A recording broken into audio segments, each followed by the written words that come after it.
Welcome, everybody, to another episode of Founder Closers. As you guys know, on Founder Closers, the primary thing we do is talk to other founders or people who support founders around how to be able to generate more business. Today, we have another exciting guest here today. We have Kelsey.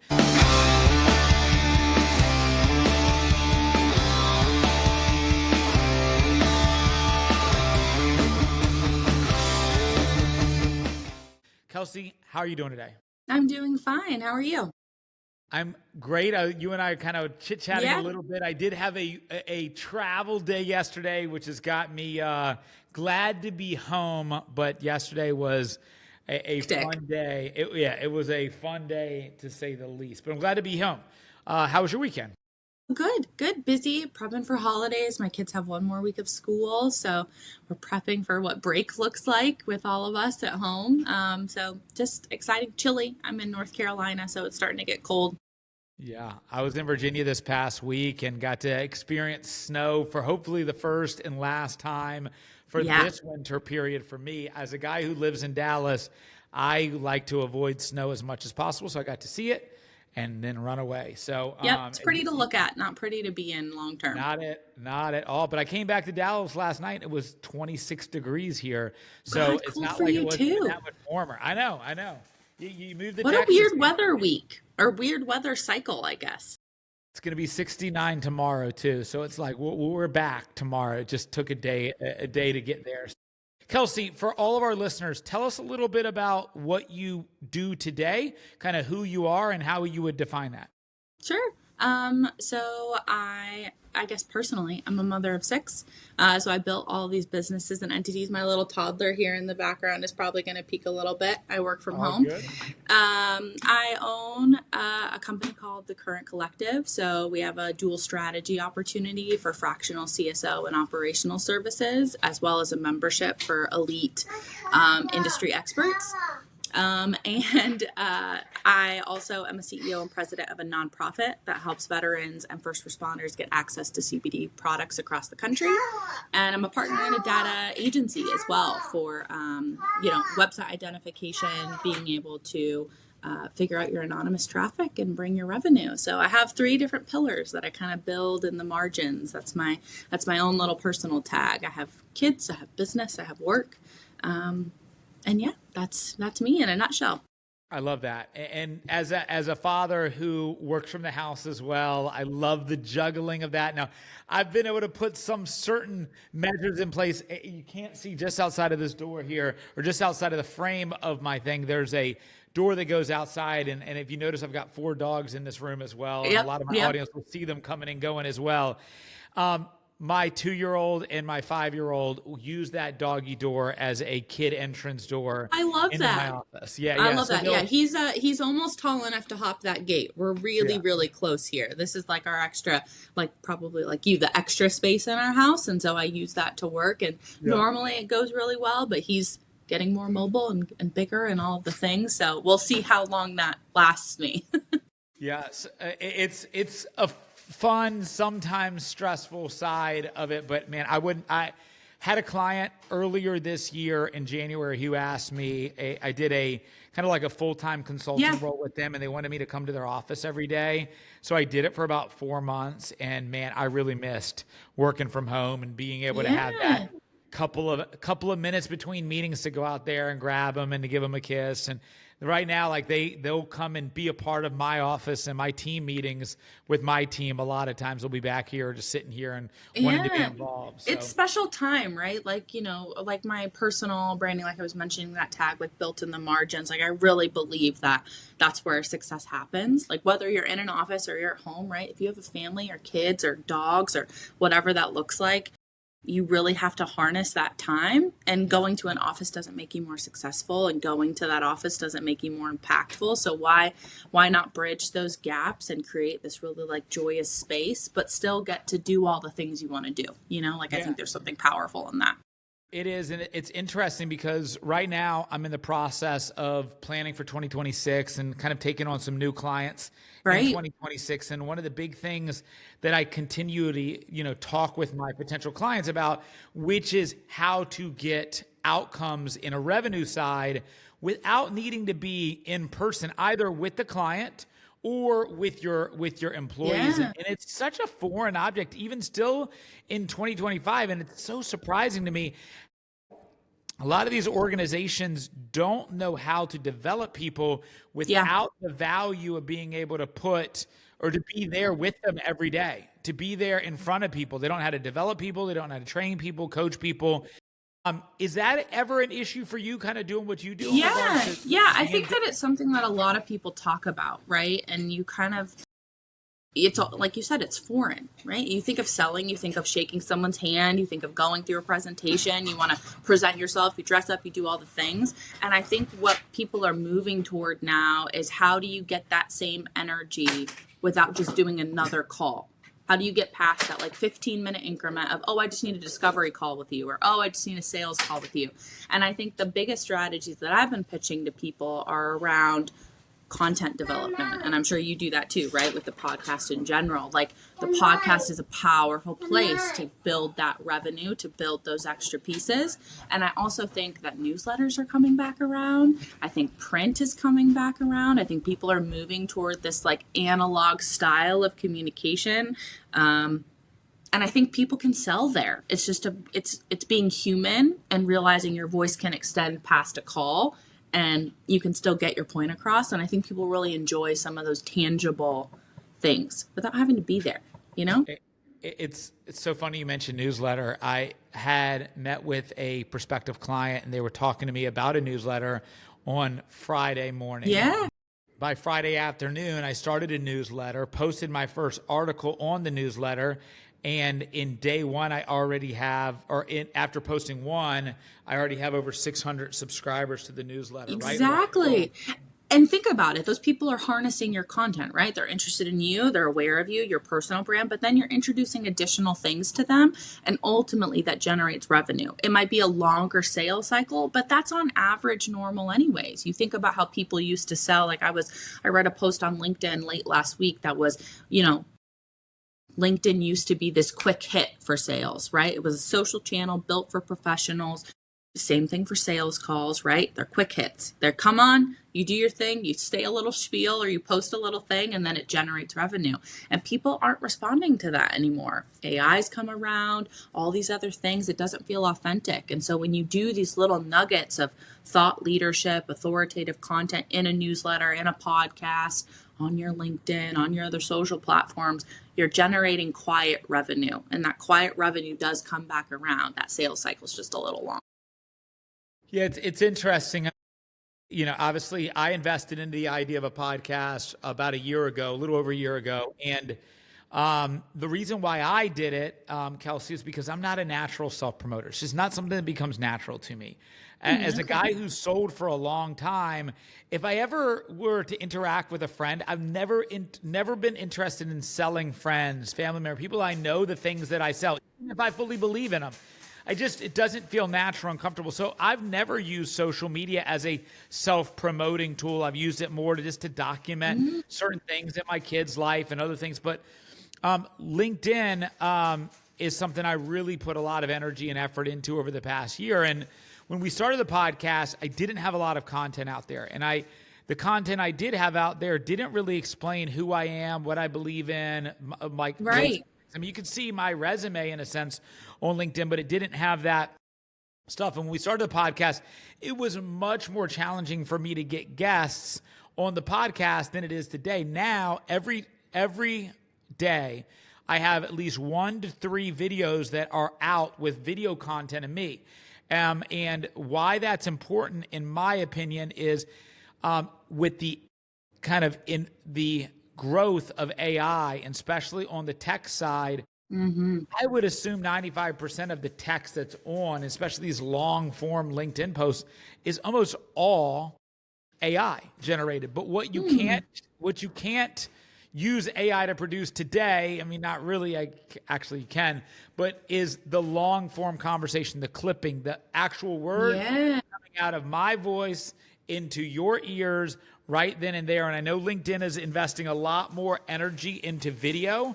And Yeah, that's they something are. I'm having a huge conversation with my clients on how it's benefited me in regards to credibility. It's given me a bigger voice. It's brought a lot of leads my way. But more importantly, the people I reach out to now can put a real life voice and perspective to that. Yeah. Have Yeah, you that's seen? interesting. Like I personally have not dabbled as much in video content. I want to. I don't have a fear around it. I think I just get nervous with the upkeep. Like I'm sure the podcast for you makes it not simpler, but you feel like you can pull maybe from that more. And I think for the average business owner that's trying to figure out a content strategy, video is the most alarming, right? It's the thing that you're like, okay, I have to batch this, or I need to shoot enough that I'm going to be able to use this for a period of time. Or like for me, it's like, what margin of time am I going to do this? Is this a nap time thing? Is this a after dinner thing? Like, where do I fit this? And so I think you're right, though, that the authority that comes from video,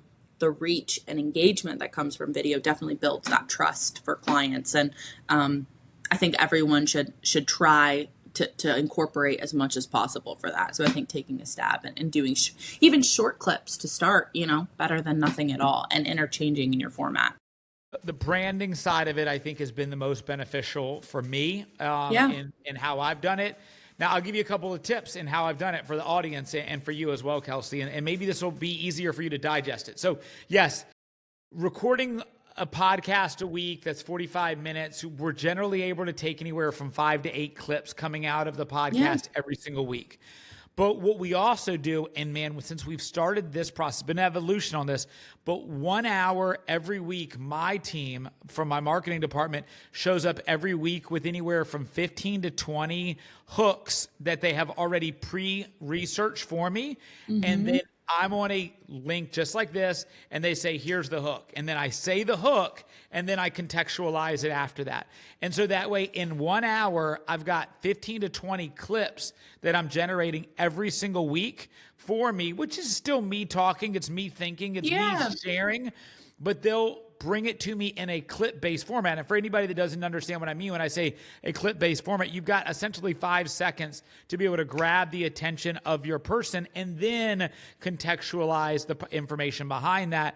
So that first 5 to 10 seconds needs to be dynamic, impactful. It needs to be intriguing enough for somebody to want to continue to listen. So they'll bring me hooks on topics. They'll give me the hook. I'll record the hook, and then I'll add in the other context to it too. But it made it really, really simple and easy. Now, one of the other things, Kelsey, that when I talk to clients or I talk to people around, why don't you have a podcast? Why aren't you creating video content? It's because there's also that headache, not only of being the creative enough to come up with the clips, but then what do you do once you've recorded them? And a lot of people don't know how to edit content. They don't know how to do all of that stuff as well. Now, I'm lucky. I have a whole marketing team that works for me who does all of that stuff for me. But most entrepreneurs, most solopreneurs don't have those resources, and the headache of trying to figure out, how do I get gas? How do I edit the content? How do I do all that stuff? Ends up being more of a headache. And even though they see the value in the video content, they never move forward because of all the moving pieces that go into it. Yeah, I think that the other, like I've dabbled in thinking about, okay, like maybe 2026 is the year that I do that sustainable podcast, right? Like I love sharing in those ways. And with the collective, I have a ton of people that are like built in for being a guest or being a person to help give the hooks and give the content. So I'm like, okay, how could I make this work? And I really think that you can only plan so much, and people learning on the go is still an authentic way to show up.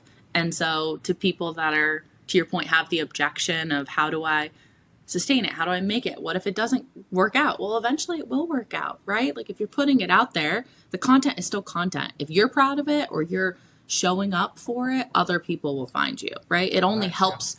It only helps you down the line. It's something new to learn. It's also a challenge. I love that about the idea of starting the podcast of my own. It's like, I've done all the other things, right? I feel really good in my social content. I feel really good in my newsletter. I feel like I'm great on my client calls, right? I feel like my rapport is coming together. And so it's like, okay, I need a little bit of a challenge. What's my next little thing that I can learn how to do? And maybe that is podcast. Maybe that's the editing and the content and all of that. If you had a podcast, what would you center the conversations around? I really want to center it around entrepreneurs that feel like they have no time. That's like my common thing that I hear. Same thing from clients. Well, I have no time for that. I can't sit on a call for that. I can't take 10, 15 minutes to chat with you or come up with something or learn a new skill. And so I like the idea of centering conversations with people about them finding the time and realizing that not everything has to be perfect for it to launch. That it's okay to be, it's okay to just throw something out there and start it. You can be a stay-at-home mom with your kids and still generate something. Doesn't have to make you any money. It's just something for you, something that's important to you. Sure. Yeah, and if you enjoy it, if there's a passion behind it, then a lot of times those things will all come out in the wash in regards to making money and all of that. Do you find that most people have trouble managing their time when it comes to business? Is that a big issue? I think so. I had a call with a client a couple of weeks ago, and I was like, look, you want this marketing strategy. Here's all the pieces that go with it. Here's the amount of time it's kind of going to take for your team that I know for how you can leverage all of that and make this kind of successful and churn something for you. And the first thing was, well, I don't have time for that. I don't want to look at that. I don't want to have meetings about it. I don't want to tell other people to do it. I don't know how to manage my time for that. And so it just kind of turned into a wash. And so the conversation became, well, we can make time for that, right? If it's something that's important or good for your business or going to grow your business by this amount, why wouldn't we generate something for that? You have to put things in to get outputs to happen. And so a lot of conversations I find are definitely about timing and the right time for people. Same thing in savvy data, right? People are like, oh, well, why do I need to know about my anonymous web traffic? Well, you're spending money to get that traffic, right? You're spending money to get it. So why wouldn't you want to know who they are? For a small fraction of your attribution cost, adding this small little tool, this tiny little thing to you is going to be able to show you all the time, all the pieces, the ways to activate that data. So I think definitely time is always an issue. You mentioned something else as well, and you said that like for a lot of the clients you'll meet with is kind of that hesitation of jumping. And I've seen that so often. I mean, I think one of my biggest assets as an entrepreneur myself is that I'm very lean heavy on my gut instinct. And I'm very much just go and then be willing to adjust as you go. And I find that so many people I work with struggle with that because there's just wanting to have a perfect plan. And then because of that, waiting for that perfect plan, they never get off the blocks to where they never launch. Say, instead of me just worrying about being perfect off the launch, let me just start moving. And then because I didn't spend so much time making the perfect plan, I'm not so married to that perfect plan to where I can't diverge and pivot in that sense. And so I find so many people have that issue right there. I've not as much seen the time management because I generally think people, when they see the value in spending the time on something, that they're willing to do it. It's just a question of if they have the time to spend and do they value investing the time in it. I've seen a lot of people just let great ideas never get off the ground because they never move. Have you seen that a lot too? Yeah, I definitely agree. I think the time and the hesitation, in my view, kind of go hand in hand, right? Like you said, if you're making the time and you see the value, but you quit before you get off the block because it's not perfect enough, it kills that momentum, right? Kills your hesitation, and it also kills that time that you've put aside for that. And so I think that's a common objection, and it's really around giving people the confidence, again, that like, it's not going to be perfect. You can't. It's physically not possible to launch something and then never have to pivot. Every brand, every company, every podcast, everybody has to pivot. And it is sad to see so many people have such great, amazing ideas and they terrify themselves into never launching that. I think there's a way to bring people out of that. Everybody's going to be different in what that option or objection overcoming might be, but I definitely think it starts with time and getting people to understand that quick hits of small pieces of time make the hesitation less, right? If you block it and you're only looking at your business or looking at that thing that you hate looking at for your business in 15, 30-minute increments, what's that 15 or 30 minutes going to do? Send something out at the end of it and feel like you can move past it, and that objection gets smaller.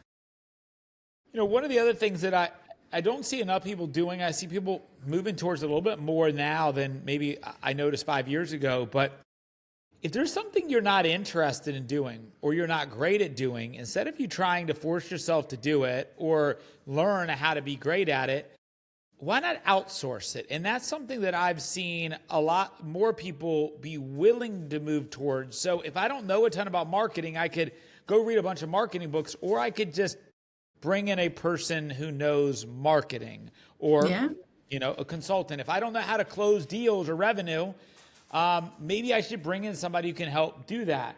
What are your thoughts on outsourcing as a business? And obviously you are a fractional. Yeah, I'm an outsource option. So you are an outsource option, but do you see a lot of people hesitating that direction? Because outsourcing is not necessarily the cheapest way to go, but I think there's a lot of value in it in today's world. What do you think? I think that the value is kind of a trade-off. Like if we start there, right, you can either hire a full-time employee of some kind, whether that be part-time or full-time. You're going to pay them a salary of some kind or an hourly wage of some kind. Same thing when you outsource to a fractional. Same thing when you outsource to a freelancer for graphics or creative or whatever that may be. So I don't think the trade-off is necessarily hesitation in cost. I think it's hesitation in reliance on the project. Like my common objection is, well, what else are you working on? Or am I exclusive to you in my industry? Or am I all of those pieces? And it really depends on the project, right? Depends on the term and how long and what that revenue looks like coming into the collective and how I can share that. I would say that the nice part about the company being a collective community of industry experts is if I don't know how to do something, to your point, not only am I tapping into them for my business, but if I get a client that's like, oh, I really thought I needed you, but you might not be what I'm looking for. I don't need strategy. I don't need operation. To your point, I really need marketing. Oh, hey, I have 4 CMOs. Like they would love to interview with you. Here's their contact information. They're in the collective. They've been vetted by a team of people. They do great work. Here's a case study. Have a great day. Hope it works out. I think there's more openness for that. I think there's just still a fear around, well, how good is the result going to be? And how as a business owner can I make sure I get the best for that spend versus an employee where they feel like they have a little more control. Yeah, I think that is the challenge. I mean, I do fractional revenue leadership a lot. I do more consulting than I want to do fractional. I did a lot more fractional stuff when I started. I found that kind of restricted a lot of my time when I'm having to be the fractional, and instead I'd rather, the specialization I have in today's world is I work with founders, more technical-based founders that don't have experience in revenue creation, and I would rather teach them how to do it than to come in and be it for them.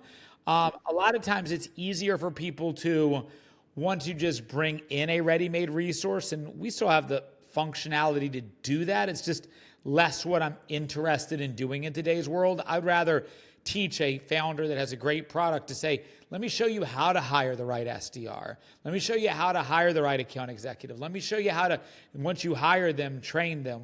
And instead of giving you the fish, which I can do, I've got a team of SDRs, I've got a team of AEs, I've got a team of sales leaders. Instead of me doing that for you, why don't I teach you how to do it and help you hire people, help you train them, help you coach them, but I'll coach you on how to do it. So like, for instance, what I'll do is I'll be a part of the interview process, but then I'll not engage with the rep at all. I will just engage with the leadership. When they'll bring in a new SDR, I'll say, here's what you teach them. I'll have the employees send a nightly recap. They copy me on it. I never provide my own feedback to them. I provide feedback to the leader and says, here's how I would coach them if I was the coach. But now you coach them. Yeah. So do you find that your model still works though? Like say to your point about you're teaching them how to hire or who to hire. Those people could still be fractionals. Those people are still outside resources, right? Sure. They're coming into a team, but a team doesn't necessarily mean full-time anymore. A team doesn't mean W-2 with benefits. A team means you have industry experts of people that are in that field, right? That SDR, that revenue, that, operations, whatever it may be, and you're pulling top tier people into your business. And I think that's a big mind switch that a lot of large companies, I would say medium-sized companies and small companies are the most available, right? Because it's tighter. Their budgets are tighter. Their clients' budgets are a little tighter. But you have those large entities or those large merged companies that are like, well, you have to be full-time. You have to be in office. You have to be all these things. Yeah. And until that mindset kind of changes in those departments, they're missing out on amazing talent because we all have lives now, right? The world has changed post 2020, really, of we have to be remote. Like I said, I have 6 children. 2 of them are home full time. I have 4 that are in school, which is great, but I live in rural Denver, North Carolina. I'm 45 minutes outside of a major city. I don't want to drive an hour each way just to go sit in an office doing the same thing with other people sitting in their own offices on the same Zoom call. I'm not even interacting with anybody. What's the point? Why are you paying for this fancy office when you could just pay your people or have a bigger team or whatever it needs to be? So I think the mindset shift around fractional is starting to happen. I think that in 2026, you're going to be seeing a huge surge of non-influencer content around buying and consuming and more of this business thought leadership emerging where people are sharing their value in the skills that they have and saying, I'm open for hire. Like, here's how I can benefit your company. Yeah. And I think that will really ignite the fire around outsourcing help and people being more accepting to accepting, what they offer.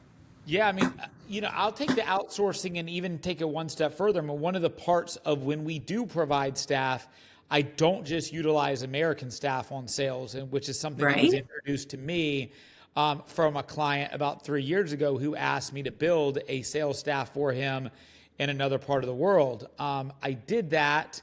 I did it successfully. Really learned how to hire outside of the country, and then learned that in most cases, at least the people I've engaged with, and I've hired at this point probably about 200 to 250 sales reps outside of the US over the past 3 years, they're just as motivated, they're just as hungry, if not more. And yeah, there's a level of like questions Logistics. like, well, we only have to pay him this amount versus if I paid some. But you get somebody that, as long as you filter for accent, you check for English proficiency, you get to know their background, man, you can find some incredibly great, especially on the sales side, I'm sure elsewhere as well, talent out there that's not in America that's super, super hungry for a great price and a great value. That's a way that a lot of my clients have moved towards. In your world, do you see a lot of that happening, or is there still some hesitation? I think that there isn't so much hesitation. I think it's more about connection. And like you mentioned, you were connected at the get-go for maybe finding the right people and how to position that job description and where to post to be able to find that hungry talent. I think that's a gap in other verticals outside of sales, is how do you measure proficiency in operational talent, right? What does that mean to other people?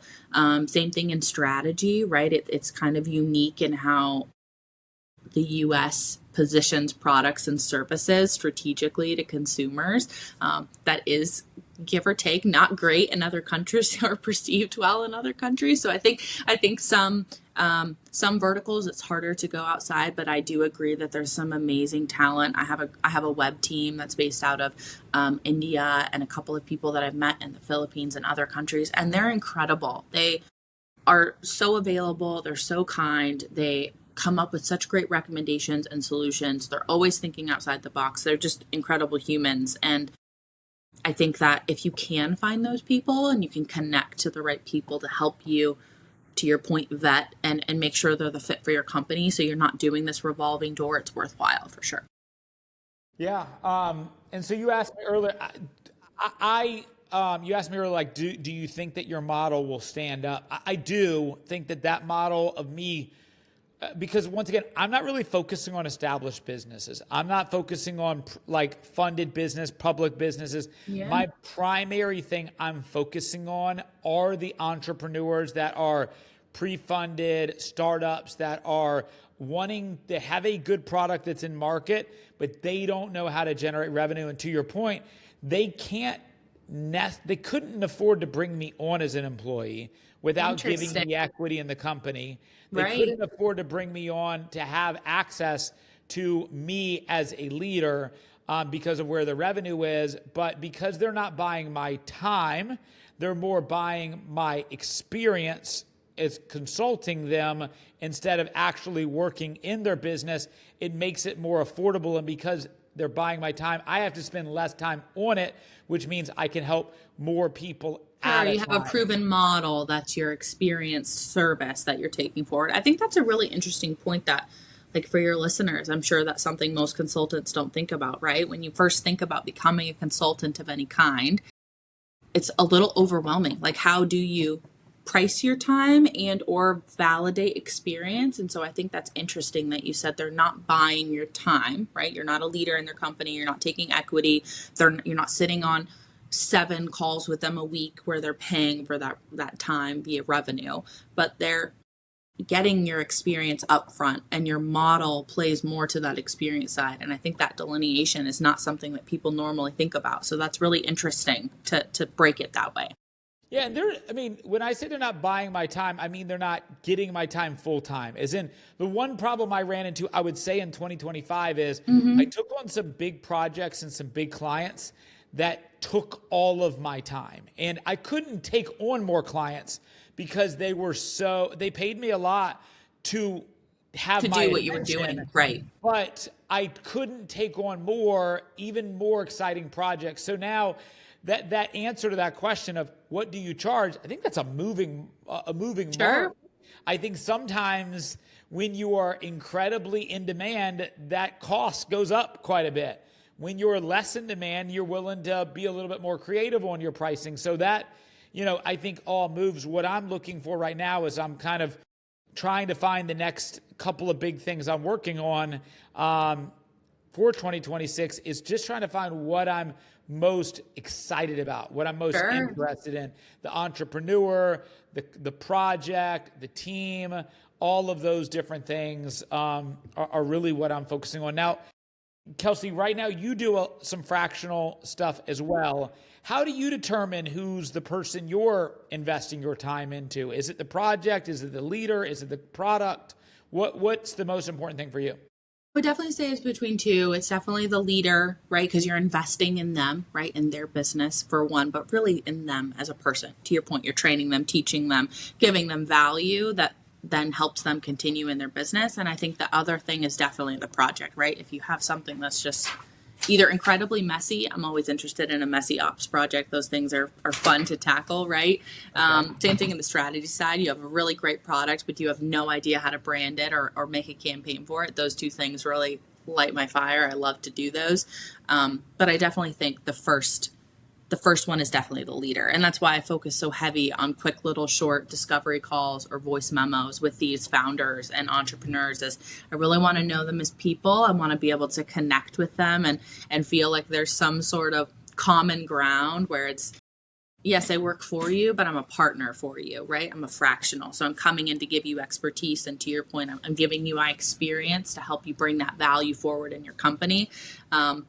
So I want to work with good people, right? I don't want to work with people that aren't great to their employees, or they're lazy and procrastination and they're just kind of trying to fill the gap. I think there's a lot of different types of founders out there. But yeah, I think that's what's exciting for 2026. And like I said, I'm trying to lean really heavy into the collective side of my business because I just think there's something super great about that community build. It's not like a Fiverr and Upwork where like you're logging in to just kind of like post a listing, right? You're getting this exclusive connection with other people that are as hungry as you to not just build clients, but generate a new skill or learn something different or hear about a different type of scope or like one of the recent, people that I've connected with that I'm trying to get more out of them to join the collective is he owns this like geofencing business. And I was like, oh, that's super cool. Like geofencing's been around for a while, but like your take is super user friendly. And I was like, I'm really intrigued. Like I've chatted with you for 15 minutes, but like I need like 4 more calls. Like let's schedule these out so I can chat with you. And I would have never met him if I, wasn't trying to find interesting talent for the collective. So I'm excited for that. Yeah, so talk with me about like if you're going to add more people to the collective, is it an unlimited number of people you're adding, or are you looking to have specialists in a variety of different Yeah. sectors so that you guys can all kind of self, I'm definitely looking for specialists in different sectors, but I'm interested in doing cohorts as well. And like this was an interesting model that came out last week where I was like, okay, I'm going to have these core group of people anywhere. I think I'm at about 10 right now. So maybe I'm at like 20 to 25 people, right? Those people are specific. To your point, they're in a specific specialty. And I was like, well, what about like agencies? Like agencies love connections too, right? Like a founder of an agency might have a really great client pitch, but they don't offer that service. They want to connect with other agencies or other people. I was like, ooh, that's a cool little cohort. That'd be fun, right? To make content around that specific bundle. So I think it's going to grow in that sense. And I think the level of people, right, at those different tiers of maybe those top 25 specialists are super engaged. They're going to the conferences, they're building their business, they're learning the tools. And then maybe there's this like access tier for everyone else that's like, I don't really want to make the content. I just want to engage with them. I want to learn from them. And maybe that's more of an unlimited opportunity. where do you feel like you currently have people in the collective that are like exactly what you're looking for in this sector? And then if there's 2 to 3 different areas or people or profiles that you could add to the collective right now, what would it be? Yeah. So we're super strong. We have some really great people for SEO, email marketing. I have some great fractionals for CMOs. So those are pretty standard. I would love to get some, pay per click PPC people in there. That's always something that's coming back around. I would love to find some people that are specializing in like certain types of content, to your point, like video content versus maybe social media content, or that sort of strategic. I'd love to get someone in for that.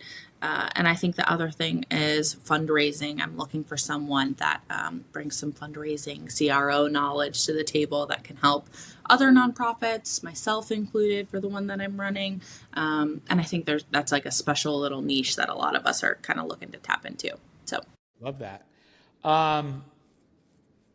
And when they join the collective, what happens? Is it you guys are doing like monthly meetings? Is it just chatting back and yeah. forth in a group? Is it like how do you Yeah, guys so collaborate? it's a community platform that's built, and so there we try and do a monthly theme of some kind, whether that's picked by the group, like, oh, these people are going to a conference, they're going to bring back this sort of information. Let's build content around that. We offer, like you said, that community board sort of angle. I write a lot of content every month that I provide to them to be able to post to their own LinkedIn's, their own socials as well. So they're making authoritative content around whatever that topic is. And then we are having bi-weekly and then one large monthly call where we're going over scopes we can share with each other, clients that might be looking for a need, as well as just industry specifics of stuff we've kind of learned. And those have been really great. I think that, some interesting connections and intros have been made, and you see people kind of working together on clients that they would have normally never found, right, or hunted for. And I think going into 2026, that's going to be pretty powerful for fractionals or remote employees that are looking to build their clientele. Why build it cold when you can build it with warm leads together? Yeah. So before you started your own, the variety of different things that you do, Kelsey, what Yeah. did you do in your career before that? Yeah, so I was in agency land, as I call it, so corporate America. I worked for agencies all across the country, in operations specifically, in strategy, and a variety of different industries. So I was really heavy in automotive. I did food and beverage. I've done health and wellness. I've done regulated industries for alcohol and all those sort of things with hemp. And I really just found that like I loved the busyness of being in the agency. And then I went remote and I was like, okay, now I'm just busy doing all of the work, right? And, most people that are in corporate you do a lot of things within your one little title, or you're in operations, but you're a sales support, or you're an admin, or you're a meeting scheduler for this person or this executive. And so it got to the point where the burnout was really heavy, and I was like, I have so many skills and I'm tired of the shuffle. And this year specifically, a lot of coworkers and peers of mine, the layoffs were heavy in corporate, especially in agencies. As clients are shrinking, agencies are shrinking. And so I just really felt like it was the time to go full time on my business and take it out of part-time contracty mode and really kind of generate as much potential toward it as possible. And so, like I said, I've rebranded that to the current collective and really feel like going into 2026, it's the right move. What did you do in automotive? You said you were heavy in automotive on the agency side. Yeah. So on the agency side, Too, so yeah. oh, okay. Yeah. So I touched all three tiers in the marketing and advertising space, anything from television, radio, 10 years ago, and print, all the way into, all the digital strategies now. So I was a PM at all of those agencies and an ops director, running all of those campaigns, getting all the creatives, doing compliance. So I know the backside of automotive really, really well, and connecting with dealers and all of that. So perfect. Well, Kelsey, I've enjoyed getting a chance to get to know you a little bit more. I'm definitely very interested in what you guys are doing with the collective. awesome. The idea of having a network of other professionals in areas that are not my forte, but I know that can excel in that capacity, I think is great. One of the things I love about the podcast is being able to drastically expand my network and to be able to get a chance to meet and get introduced to a lot of new people with new ideas. So any way I can help on growing the collective, by all means, let me know. I will. Thank you. Before we go, Kelsey, any final words for the audience? No, I was excited to be on the podcast, and you've given me a lot to think about in generating some different types of content for my business and business entities. And it's been fun. To learn about you as well. Thank you. I appreciate that. So for all of the audience, obviously the best thing you can do to help us out, help Kelsey out, help me out, is share as much of this content as possible. Get it in front of as many founders as we can. So Kelsey can help them. I can help them. Other people from the collective can help them. So share, like, comment, get the engagement up, and that's going to help us the most. Until next time, Kelsey, I appreciate your time today. Everybody else, thank you for watching.